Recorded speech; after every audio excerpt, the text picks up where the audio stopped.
Nyarlathotep, the crowing chaos, I am the last. I will tell the ardent void. I do not recall distinctly when it began, but it was months ago. The general tension was horrible.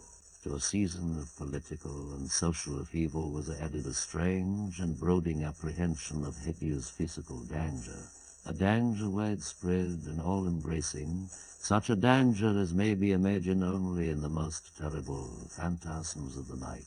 I recall that the people went about with pale and worried faces and whispered warnings and prophecies which no one dared consciously repeat or acknowledge to himself that he had heard.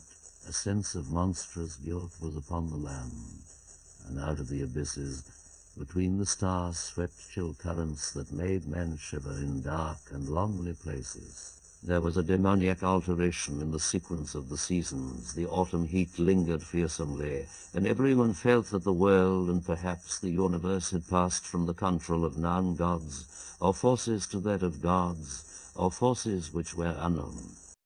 And it was then that Nyarlathotep came out of Egypt. Who he was, none could tell, but he was of the old native blood and looked like a pharaoh. The Fellahin knelt when they saw him, yet could not say why. He said he had risen up out of the blackness of 27 centuries, and that he had heard sages from places not on this planet.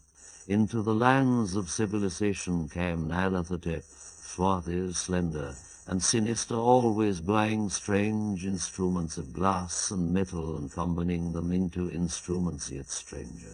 He spoke much of the sciences, of electricity and psychology, and gave exhibitions of power which sent his spectators always speechless, yet which swelled his fame to exceeding magnitude. Men advised one another to see Nyarlathotep, and shuddered, and where Nyarlathotep went, rest vanished, for the small hours were rent with the screams of nightmare. Never before had the screams of nightmare been such a public problem. Now the wise men almost wished they could forbid sleep in the small hours, that the shrieks of cities might less horribly disturb the pale, pitying moon as it glimmered on green waters gliding under bridges, and old steeples crumbling against a sickly sky. I remember when Nyarlathotep came to my city, the great, the old, the terrible city of unnumbered crimes. My friend had told me of him and of the impelling fascination and allurement of his revelations, and I burned with eagerness to explore his uttermost mysteries. My friend said they were horrible and impressive beyond my most vivid imaginings, that what was thrown on a screen in the darkened room prophesied things none but Nyarlathotep dared prophesy, and that in the sputter of his sparks there was taken from men that which had never been taken before, yet which showed only in the eyes. And I heard it hinted abroad that those who knew Nyarlathotep looked on sights which others saw not. It was in the hot autumn that I went through the night with the restless crowds to see Nyarlathotep, through the stifling night, and up the endless stairs into the choking room.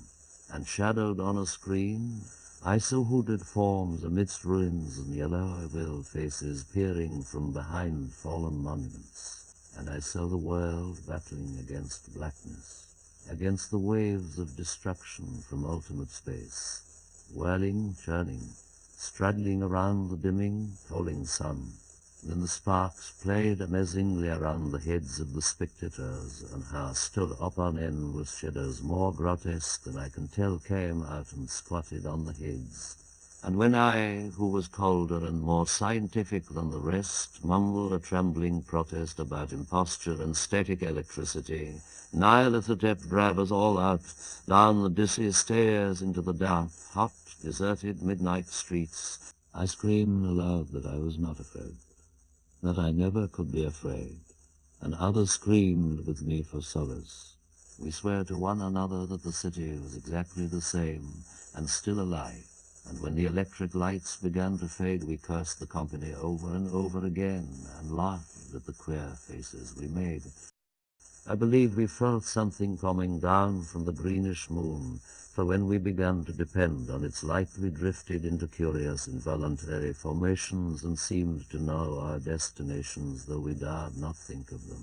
Once we looked at the pavement and found the blocks loose and displaced by grass, with scarce a line of rusted metal to show where the tramways had run. And again we saw a tram-car, round windowless, dilapidated, and almost on its side. When we gazed around the horizon, we could not find the third tower by the river, and noticed that the silhouette of the second tower was ragged at the top. Then we split up into narrow columns, each of which seemed drawn in a different direction. One disappeared in a narrow alley to the left, leaving only the echo of a shocking moan. Another filed down a weed-choked subway in trance, howling with a laughter that was mad. My own column was sucked toward the open country, and presently felt a chill which was not of the hot autumn, for as we stalked out on the dark moor, we beheld around us the hellish moon glitter of evil snows.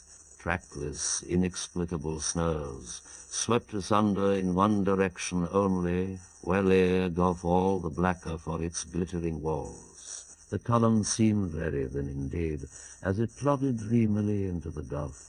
I lingered behind, for the black rift in the green-bitten snow was frightful, and I thought I had heard the reverberations of a disquieting wail as my companions vanished. But my power to linger was slight. As if beckoned by those who had gone before, I half floated between the titanic snowdrifts, quivering and afraid, into the sightless vortex of the unimaginable. Screamingly sentient, dumbly delirious, only the gods that wear can tell. A sickened, sensitive shadow writhing in hands that are not hands, and wailed blindly past ghastly midnights of rotting creation, corpses of dead worlds with souls that wear cities, charnel winds that brush the pallid stars and make them flicker low. Beyond the world's vague ghosts of monstrous things, half-seen columns of unsanctified temples that rest on nameless rocks beneath space and reach up to dizzy vacuum above the spheres of light and darkness, and through this revolting graveyard of the universe the muffled, maddening beating of drums, and then a notonous whine of blasphemous flutes from inconceivable, unlighted chambers beyond time. The detestable pounding and piping whereon to dance slowly, awkwardly, and absurdly the gigantic Tenebra's ultimate gods, the blind, voiceless, mindless gargoyles whose soul is Nyarlathotep.